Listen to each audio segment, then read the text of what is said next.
Interruption, but I'm Mike Wilbon. I'm back after being out nearly 2 weeks. Tony, did you miss me? I'm Tony Kornheiser. Wait, I know you. You were my original co-host, right? Weren't you that guy? Not Isn't that Pablo, you? not Frank, not Mina. No, it's you. No, yeah. It's you. Remember that? It's you. Mm-hmm. Wait, that's coming to me. Mike Wilbon. Wow, Yes, it's you. there you go. Brother of Don Wilbon. Yes. Brother of Don. Welcome to PTI, boys and girls.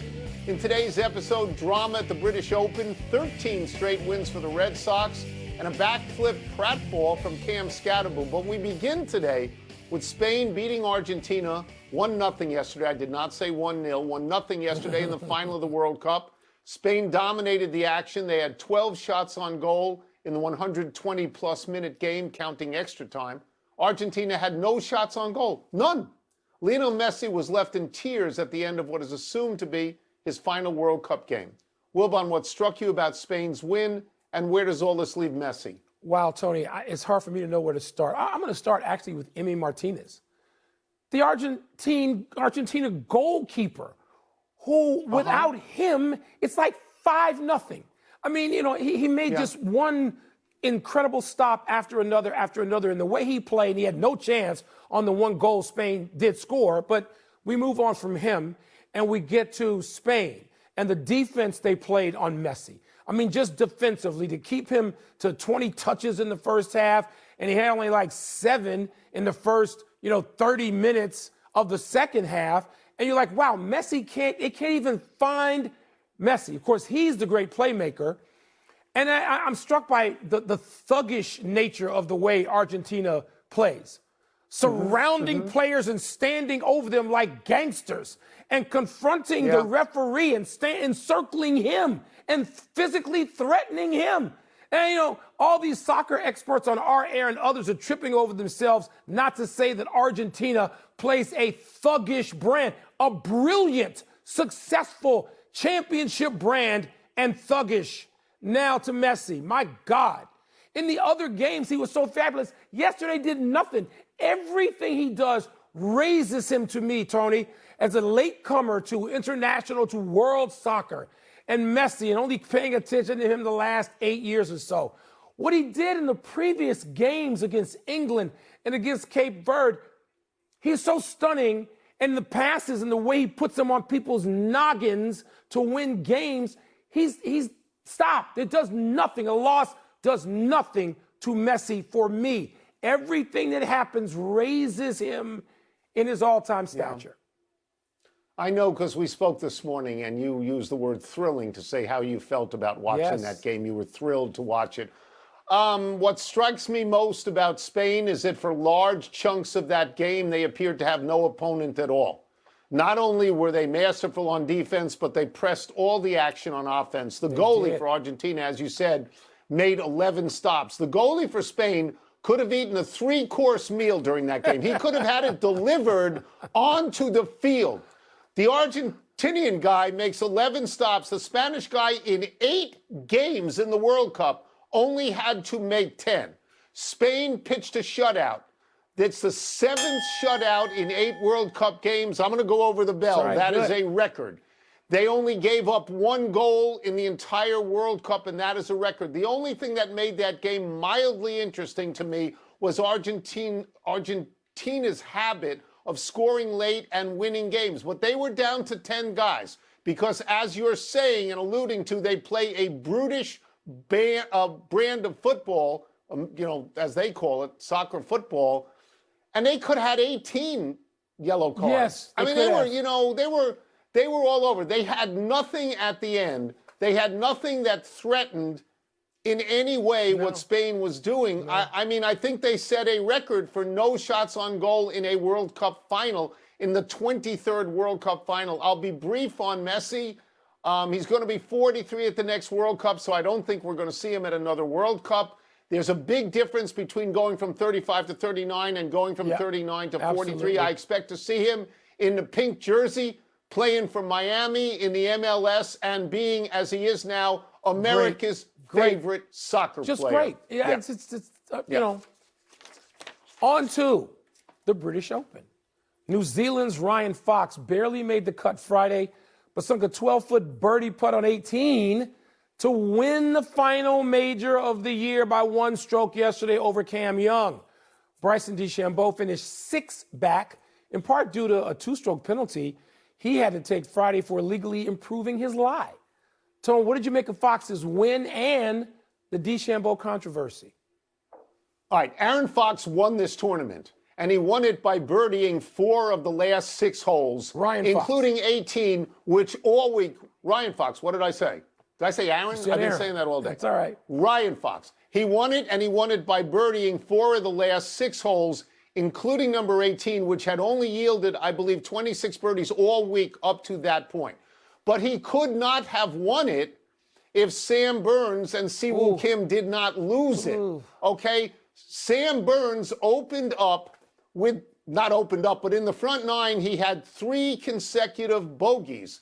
He went from the lead at -11 to -8 and see you later. This is a guy who had the greatest 2 back-to-back rounds in the history of the British Open on Friday and Saturday, 62 and 65. He gagged. He gagged on Sunday. He finished over par, and he's a great putter, and he didn't make a putt. Siwoo Kim at one point had the lead at -10 and then bogeyed 4 of his last 6 holes, and that's goodbye for him. Ryan Fox won this, but could not have won it if they didn't allow him to win it. Cameron Young put pressure on everybody early. He was in there for like 3 hours waiting. He was like the Spain goaltender. Bogeyed 18. And nothing happened. I thought that was going to be a playoff. I thought it'd be a playoff. It wasn't. Yeah. And now what we have is and this is why I say Aaron Fox, because Aaron Rai winning the PGA and Ryan Fox winning this tournament, the British Open, we have 2 guys who are first-time winners and may never be second-time winners. And I'll let you talk, and then I'll get to DeChambeau. Go ahead. No, Tony, and you and I talked about DeChambeau a little bit. Yeah, we talked about it in live time, and it's too much. First of all, if you're going to issue a statement and say it's inadvertent, then why is there a 2-stroke penalty? It's one of those things. I understand why, because golf, every sport has its traditions. They have rules. And its rules and its customs. That's right. I hate some of them. You know, they seem to have finally done away with fans calling into the truck to call a penalty on somebody. In previous years, golf seems, I don't know if they've gotten rid of it officially, but I haven't heard of it in years. I hate that. And so I'm not a DeChambeau fan, but I thought the penalty was harsh to say the least. Ryan Fox, man, to stare down those last, as you say, Tony, those putts that he made late. Birdies. When others couldn't and the conditions were difficult. I know you were into the leaderboard. I'm not into that. I'm into whoever's here now. Who's here now? Because you know what Rory and those guys are doing? They're at the crib. That's where they are. No, you're right. Look, so I like these guys. Let me get to this. Let me get to DeChambeau for a second in this regard. I was very interested in what the players had to say about him. And most players said, we don't believe he cheats. Scotty Scheffler said that specifically. I don't believe that he cheats. But they also said, this is the rule. We all know the rule. Right. And it is a 2-shot penalty. You don't like the rule, change the rule. Change the rule. Rory McIlroy said, I don't like DeChambeau. That made me laugh. And he called him performative. My problem is this. This is the only problem I've got. If you say it's inadvertent, then you're looking for intent. The NBA speaks to intent when they review a flagrant foul, and they downgrade it if they don't think it's intent. Maybe there's something that golf could do about that. I'm not certain, but it is the rule, and they all know the rule. Let's move to baseball. The Boston Red Sox completed a 4-game sweep of first-place Tampa Bay yesterday, all at Fenway. The Red Sox have now won 13 games in a row and 18 of 20 overall. They fired a manager early in the season, had no great luck with the new manager until now. Wilbon, are you convinced the Red Sox turnaround will be lasting? Lasting? No. Am I convinced they could do it again? Yeah. They got like the 4th best pitching staff of starters, maybe overall, everybody, starters and bullpen, in baseball. So, yes, they can do it again. Lasting? No. Because I know that everybody will go crazy when it's the Red Sox and the Yankees. My team has done this year. Won 20 out of 23 with 2 separate 10-game winning streaks. And it didn't last. They were able to do it again. And then, after going in a hole for a while, they come out and they win 15 of 19. It wasn't lasting. It's doing it again. The Red Sox, particularly in the American League, where you don't have anybody who's great. I mean, I'm not willing to go Tampa yet. Yes, the Red Sox can do it again. They probably will do it again, Tony. They have, what you were alluding to, they have the 4th best ERA in baseball. The only teams with better ERA, and they don't even have Crochet. And when they had Crochet, his ERA was 6.30. The only teams with a better ERA are the Yankees and the Brewers and the Dodgers. And those are all good teams. And as you say, yes, the Red Sox are in the weaker league, so they are more prone to winning again. I'm one of those people who sort of believes that a body set in motion stays in motion. So if you tell me they're losing at the beginning of the year, I'll tell you they're going to keep losing. You know, now they turn it around. There's a great stat I've got for you. They're now 30. They were on June 25th. They were 32-46. Tom Verducci, an alumnus of Newsday, as I am an alumnus of Newsday, has this statistic that in the history of baseball, there have been 473 teams, 473, that he either had that record or a worse record through 78 games. None of them made the playoffs. None ever. And at the moment, the Red Sox are sitting in the 3rd wild card. And I remember the Washington Nationals in 2019. At the end of May, they were 19-31. They were a last place team. They were a bad team. They got caught on fire, Mike. They went 74-38, and they won the World Series. So you're right. You have to do it again, but you get the opportunity to do it again because baseball lasts a long time. Absolutely. They do. Let's take a break. Coming up, did the more notable injury news of the weekend concern Aaron Judge or Shohei? And how badly did the Thunder hurt themselves by dealing away Lu Dort? So let me go back to DeChambeau for a second. I felt badly for him, DeChambeau, but when he got a triple on number 11 yesterday, I figured that was karma because he threatened not to play Saturday. He did. And he held everybody up. He did. He held everybody up for hours, right? Yeah, they got to get rid of that rule, though, Tone. Change the rule. Just change it. Okay, but if it is the rule now, you have to follow it now. Yes.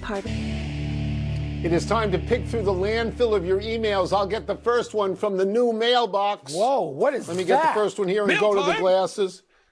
Did the more concerning injury update from the weekend involve Aaron Judge or Shohei Ohtani? Aaron Judge, Tony, it is not even close to me going from the 15-day, what I still call the DL, to 60-day, because the Yankees are really good and they are division-winning style team, league-winning style team with Aaron Judge in that lineup. They're 2 games under 500 with him out of that lineup.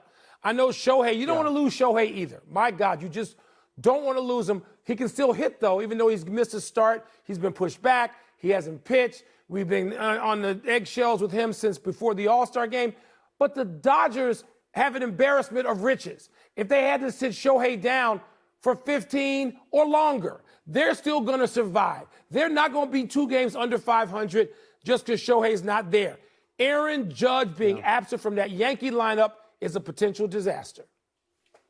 Yeah, I'm going to disappoint all of our viewers, all of the dozens that watch this show, because I'm going to agree with you completely. The answer is Aaron Judge. He's kicked up to the 60-day injury list, but he can come off it at the end of July. So it's only like about a week. We can have whatever that is. Now, he needs a full body scan at the point where he's ready to play, and he cannot engage in any baseball activities until he gets cleared. So it may take a while to jump back in this. They need him because, as you say, they're 18-20 without him. They're 36-23 when he's playing. Shohei has a knee problem, so he can't pitch, but he can hit. He can hit. He's got 22 home runs and 60 RBI. You give me half a Shohei over no Judge, of course you make that deal. And to me, Mike, I think the Judge is a little bit more iffy in terms of coming back. It sounds like that, Tone. Like are they going to get him back with any time, real time, left in this season? That's right. Here's the next one. Does the Thunder trade of defensive specialist Lu Dort make sense to you? Tony, it does because Oklahoma City knows what it's doing. And no one's better at scouting than Oklahoma City. And you can throw scouting and developing in there, too. And that means they got picks. They got other tradable assets. They know exactly what time it is. When you send Dort to Atlanta, by the way, it gets interesting because now they got a team with Jalen Johnson, Dyson Daniels, Nickeil Alexander, C.J. McCollum, Okongwu. And so they can get rid of Risa Shea. They can go on one of these 3, 4, 5, 6 team trades. And then Atlanta's still got a bench. But Oklahoma City, Tone, they know what they're doing. They get rid of Wiggins and Dort, and they both go into Atlanta. And I still trust the staff of OKC to know how to fill that in by the time we get to Halloween. So this trade is made because of the second apron. The second apron is not something I completely understand, but it seems to me that the second apron penalizes successful teams. When you are successful, you have to shed salary. You have to get rid of players. Players that you found, players that you develop, players that work for you, you have to dump them in the name of parity. And I don't think that's a good thing. The thing that interests me about this trade is not Lu Dort.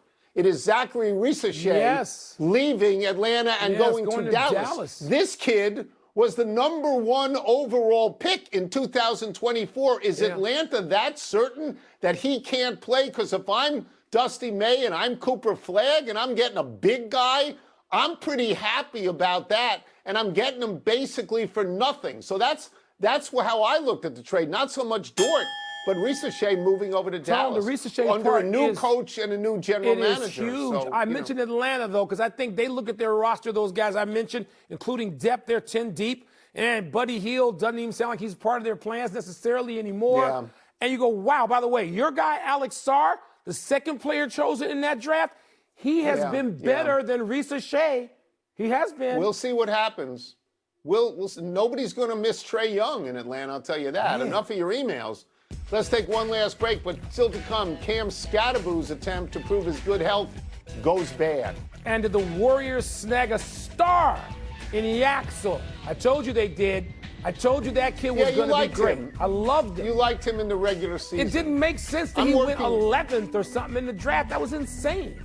I'm working on the difference between Ryan Fox and Aaron Fox and De'Aaron Fox. Well, there you go. Happy time, people. Happy 30th birthday, Ben Simmons. Remember him? 10 years ago, Simmons was the overall #1 pick in the NBA draft by the 76ers. He won Rookie of the Year. He was a 3-time All-Star, a great defensive player. But a combination of injuries and the perception that he did not want to shoot open threes diminished his value. Simmons last played in the NBA for 18 games with the Clippers in 2025, and since then, Simmons has become a champion in organized sport fishing. He owns the South Florida Sails, who this May won the Blue Marlin Open in the Bahamas. Simmons began fishing in his native Australia, but wait, there's more. A recent ESPN story talked about how Simmons is training for a potential NBA comeback, maybe in Philadelphia or Miami. What do you think? He's only 30. Tony, maybe fishing will give him a sense of calm that he can bring back to the NBA. The problem wasn't he stopped shooting threes. The problem was he wouldn't shoot at all. Well, I think it was a playoff game where he would not shoot, against a 6-foot player. I think it was Trae Young. So, no, you can't do that. But he has so much talent in there. I would love to see a second act from Ben Simmons. That would be great. Happy anniversary, Hank Aaron. This is posthumous, but on this day, 50 years ago, Hammer and Hank hit his 755th and final home run. Aaron hit his last 22 home runs as a member of the Milwaukee Brewers, not the Atlanta Braves. Milwaukee, of course, was where Aaron began his career when the Braves played there. At the 2021 All-Star Game in Colorado, there was a lovely tribute to Aaron. Aaron's wife, Billy, was given an Aaron jersey that had each All-Star signature around the border and a painting depicting Aaron's journey from his young days to becoming a Hall of Fame player. And the 2025 All-Star Game in Atlanta, there was a phenomenal tribute where Aaron's record-breaking 714th home run was projected onto the field in a reenactment of sorts. Of course, Tony, people under 60 or so may consider someone else the home run king.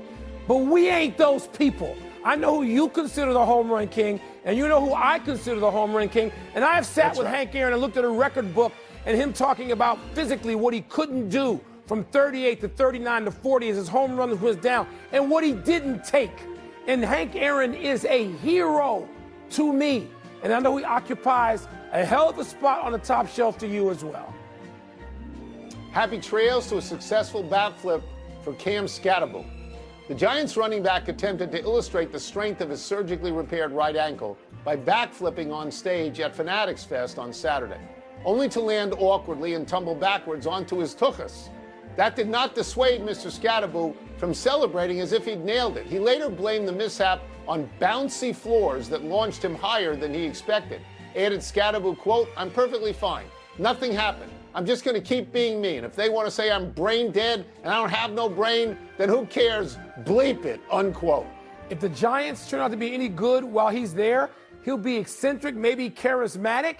If they're not, the word dope comes to mind. I'm just saying there are options. Very quick to the big finish. do it. Axel Lendeborg and the Warriors won Summer League over Cam Boozer and the Grizzlies. You impressed? With both, but I told you about Yaxel. I did. We knew Boozer was going to be terrific. They're both great promise. Hunter Goodman of the Rockies had his second 3-homer game of the season. Isn't that a big deal? He's hitting home runs as a catcher like Cal Raleigh did last year. Michigan AD Ward Manuel will step down at the end of the year. Makes sense? Won some championships in both big sports. We knew this was coming. It makes sense. Scotland's Josh Kerr set a new world record in the mile. I know how much you love the mile. Yeah, he ran 3:42. I think that Roger Bannister breaking the 4-minute mile is one of the 10 most important things in the history of sports. Last one. Miz is on the mound tonight against the Mets. What do you expect? The Mets are a bottom 5 or 6 offense. I expect 7 innings, no earned against the Miz. We got to keep up with the Brewers. Out of time. Try to do better the next time. I'm Tony Cornell. And I'm Mike Wilbon. Same time tomorrow, Knuckleheads. And now...